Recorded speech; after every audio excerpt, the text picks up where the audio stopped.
o mais formoso teatro que nunca viu o mundo, a mais grave e ostentosa disputa que nunca ouviram as academias, a mais rara e portentosa vitória que nunca alcançou da ignorância douta e presumida a verdadeira sabedoria, é a que hoje teve por defendente um querubim em hábito de mulher, com um rosto de mulher, com entendimentos e asas de querubim.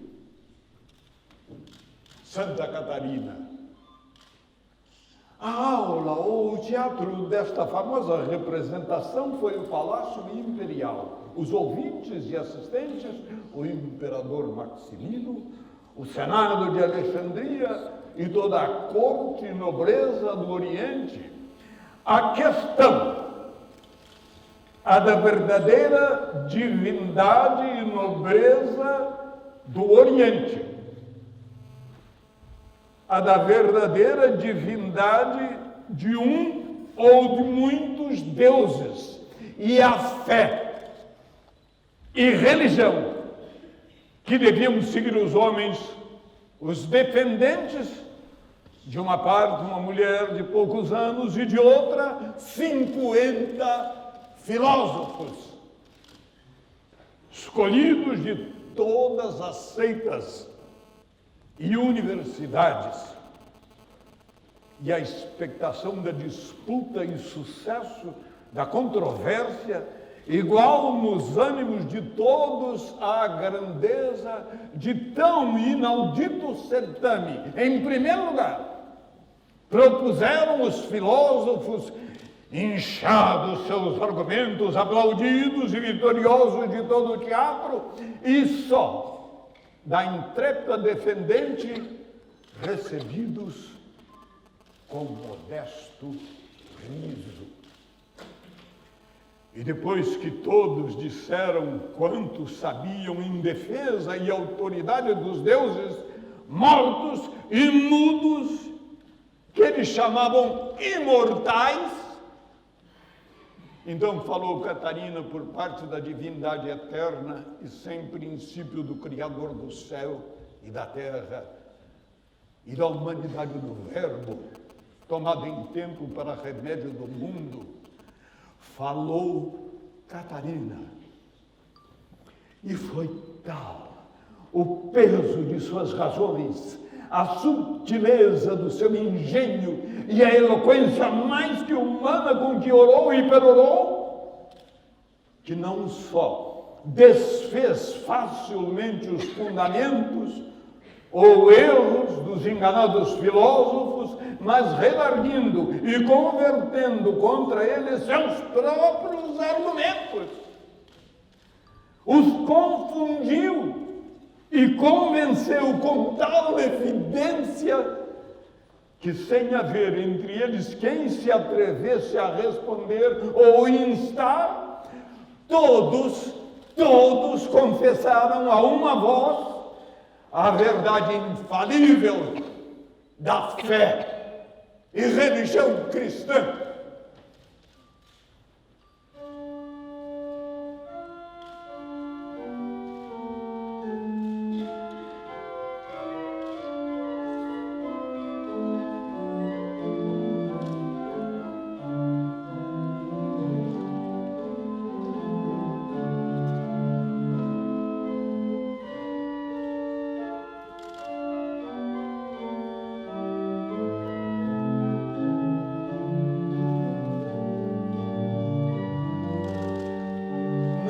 Sei se ponderais e sondais bem o fundo desta última cláusula.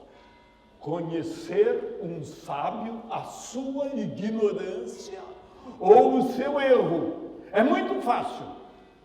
Não fora isso, não seria sábio, se não o conhecera.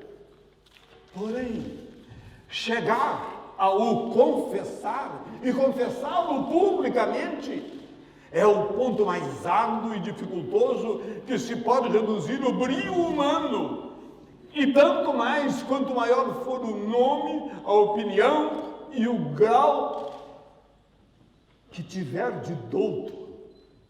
Ponderou Nicodemos a doutrina de Cristo juntamente com a grandeza de seus milagres e veio a conhecer que só ela era a verdadeira e toda outra falsa.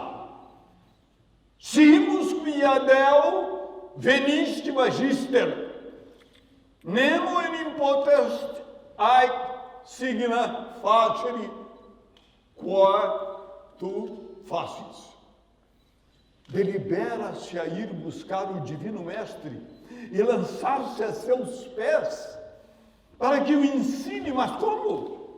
Era de homo ex fariseis, Nicodemos nomini iqueni angesum not. O foi buscar ao Senhor de noite. De noite. Vede como argui São João Crisóstomo. Simus inquit quia Deo venist magister, quid ergo noctu revenis et clanculum ad eum qui divina docet qui ad Deo veniti, quid non aperti profiteris. Se conheceis que Cristo é mestre vindo do céu, se conheceis que a sua doutrina é a divina, e o vindes buscar para que vos ensine, porque vindes de noite. E às escondidas, porque não confessais isto mesmo clara e publicamente? Porque Nicodemos era um mestre de grandíssima reputação em Israel. Assim o declara o texto grego: tu és magister in Israel. E posto que ele já reconhecia os seus erros, isto era um segredo, e das portas do seu entendimento para dentro, porém que esses mesmos erros e ignorâncias de que já estava convencido, os houvesse de confessar publicamente. De nenhum modo fez, ou se atreveu a fazer tal coisa, Nicodemos, porque ele não consentia a reputação e o crédito, e por isso vinha de noite reconhecia que era morcego, de dia queria ostentar-se em águia. Oh, se os livros falassem quantas ignorâncias haviam de dizer, que consultam com eles de noite os que de dia se publicam de grandes letrados. Mas não é só a capa da noite a que dissimula esses defeitos. Quantas vezes reconhece o quinal na consciência, o mesmo que na cadeira o defende a vozes. Pouco sabe quem não conhece a força do argumento e a fraqueza da solução. Uma coisa é responder, outra falar no cabo. Mas sendo muito frequentes as contrições desses pecados, lá no secreto da consciência, chegar com eles à pública confissão, quem tem opinião de sábio, é milagre só da graça de Santa Catarina. Todos aqueles 50 filósofos eram os primeiros mestres das suas universidades, como vimos. E que cada um reconhecesse a força das demonstrações com que os impugnava Santa Catarina, e dentro de si mesmo se descesse das opiniões que tinha estudado e ditado. Muito foi, mas não foi tanto. Porém, que todos, em um ato tão público, não duvidassem de confessar esses mesmos erros e detestar as suas seitas, e não sustentar a toda força e sem ela os dogmas das suas escolas. Aqui pasma a admiração e perde o nome o encarecimento.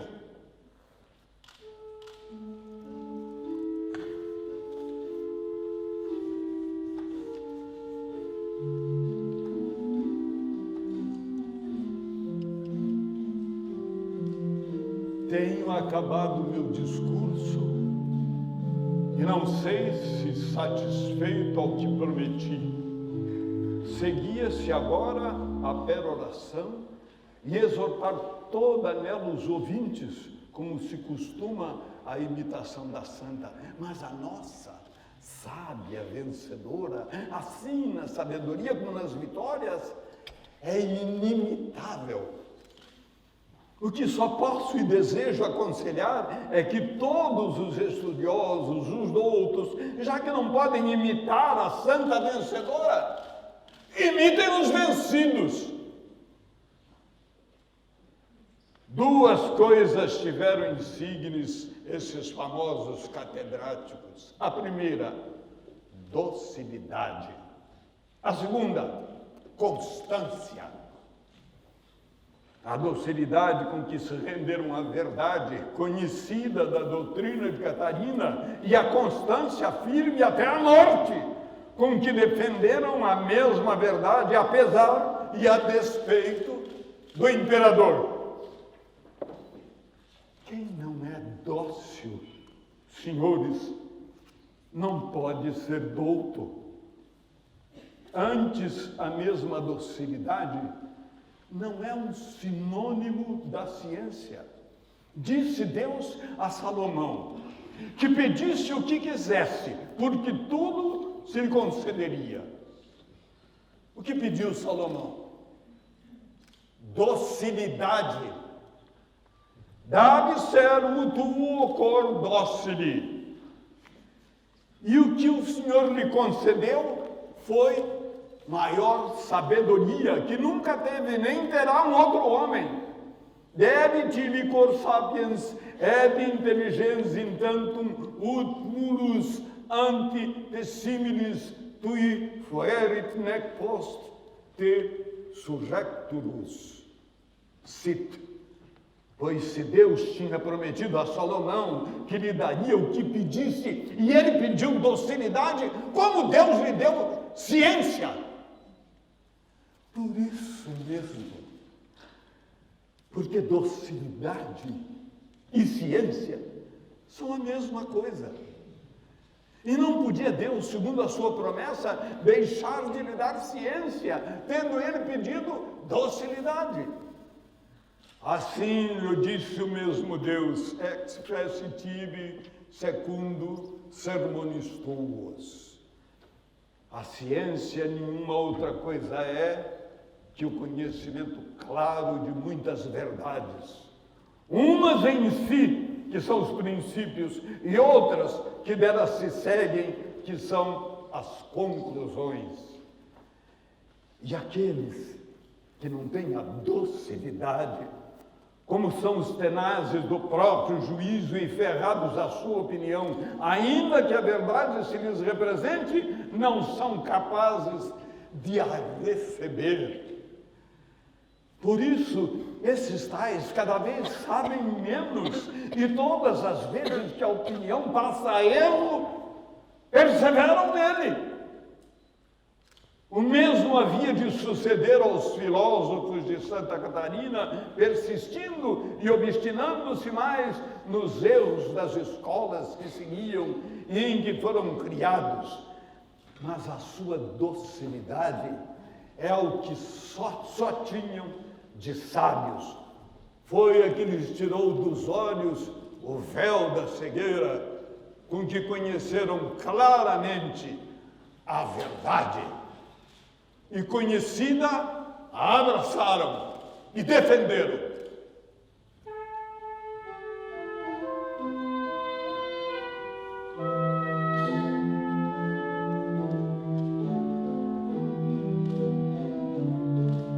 Essas são as primeiras palavras com que Davi, rei e profeta, deu princípio ao livro dos Salmos.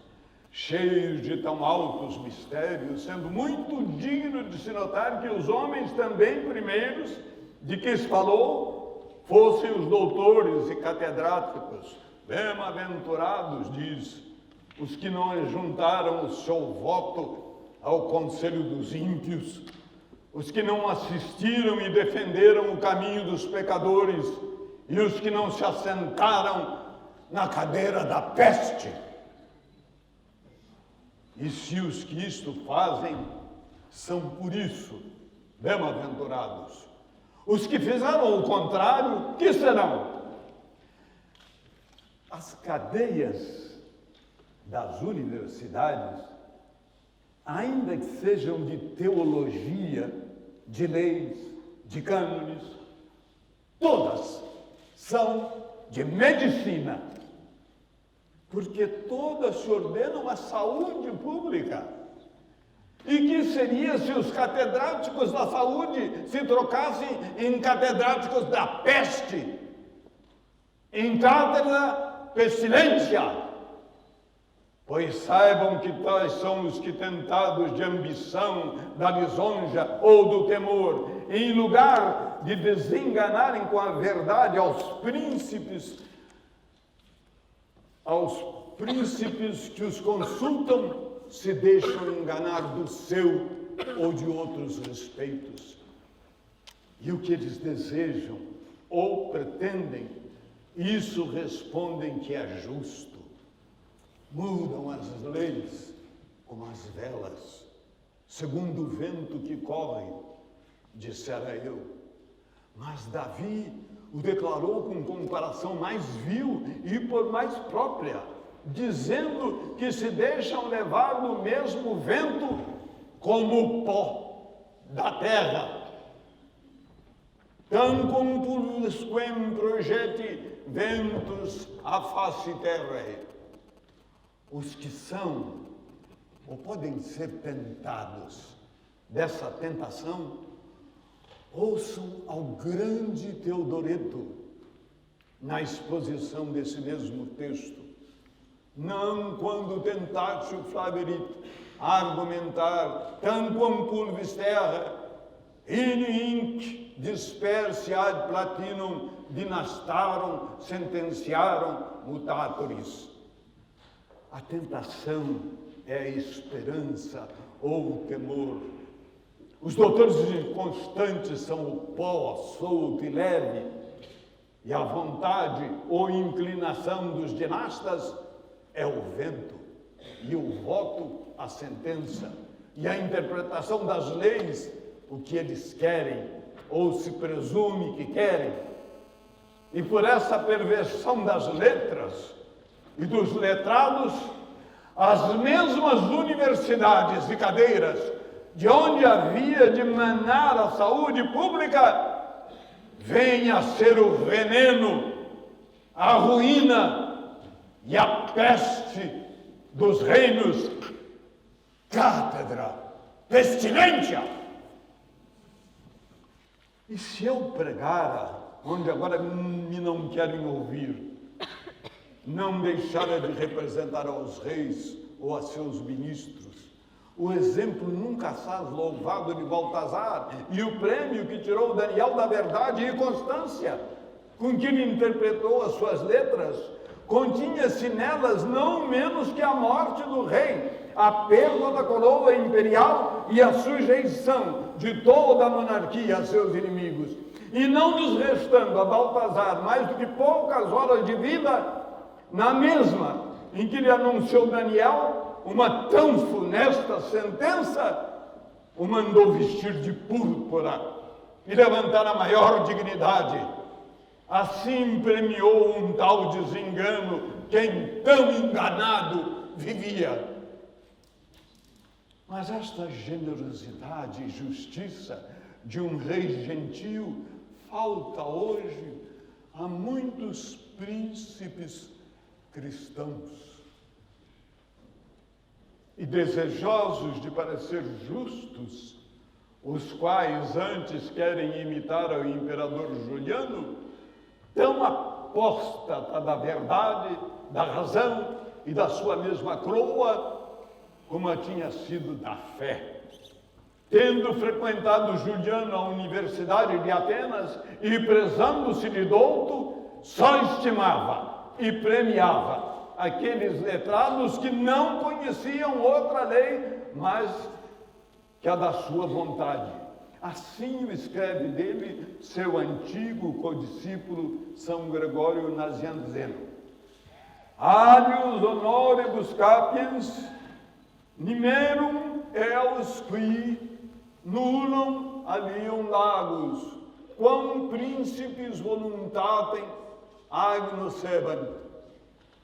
E onde os professores das letras têm os aumentos seguros na adulação e perigosos na verdade, vede se lhes é mais necessário serem jubilados na constância que graduados nas ciências. Sobre essa injustiça dos prêmios ainda cresce outra maior, e que mais reforça a tentação. E qual é?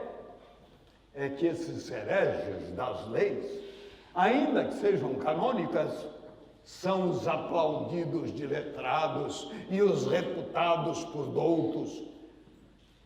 E, pelo contrário, os que defendem a razão e pugnam pela verdade ficam tidos por idiotas e ignorantes, como ficam os nossos filósofos, na opinião de Maximino e dos seus adoradores. Esta circunstância de tentação, como dizia, é a mais forte e, para ânimos generosos, a mais sensível. Quando vai do interesse à honra. Mas para que todo letrado cristão não tema o boato dessas opiniões, posto que coroadas, e vença a vaidade delas com a verdade, tome na memória uma só sentença com que acabo, digna de se mandar gravar como letras de bronze em todas as universidades do mundo. Penis regi noliveli vivere sapiens. Guarda-te de querer ser tido por sábio no conceito dos reis. E de quem é este conselho, este aviso, esta cautela? Não é menos do que do Espírito Santo, por boca do eclesiástico, para que ninguém a duvide. Mas se o que mais estimam os homens e o porquê mais trabalham assim na paz como na guerra é que os dos reis tenham boa opinião deles. Que razão particular há nos sábios para que a não queiram? A razão é porque os reis, comumente, não têm por doutos e sábios, senão aqueles que em tudo aprovam e se conformam com seus ditames e interesses políticos, e com as razões ou pretextos com que os querem justificar. E como isso muitas vezes não pode ser sem ofensa das leis divinas e violências das humanas, melhor é para os tais casos ser reputado por menos douto e não ter para com os reis opinião de sábio. Penis regi noliveli vivere sapiens. E notai que não só diz o Espírito Santo, não queiras ter tal opinião com os reis, mas o que ele diz é, não queiras querer ter. Noliveli, não queiras querer, de sorte que não só proíbe o desejo, senão o desejo do desejo. Nem só proíbe a vontade, senão a vontade da vontade. Noliveli, porque se quem não quer está longe de desejar, quem não quer querer ainda está mais longe. E tão longe como isto deve estar, todo sábio de querer parecer sábio diante dos reis. Penis regi noliveli vivere sapiens. Isto é o que todo sábio deve querer. E queira Deus que todos não queiram, assim como não quiseram todos os filósofos que Santa Catarina fez, não só verdadeira, mas constantemente sábios. A mesma sábia vencedora pela grande valia que tem com Deus, alcance a todos os presentes esta fortaleza e constância, para que, vencedores de tão grave tentação e perseverando até a morte na mesma vitória, mereçam ser admitidos com os que ela ensinou a companhia e glória do seu triunfo. Amém.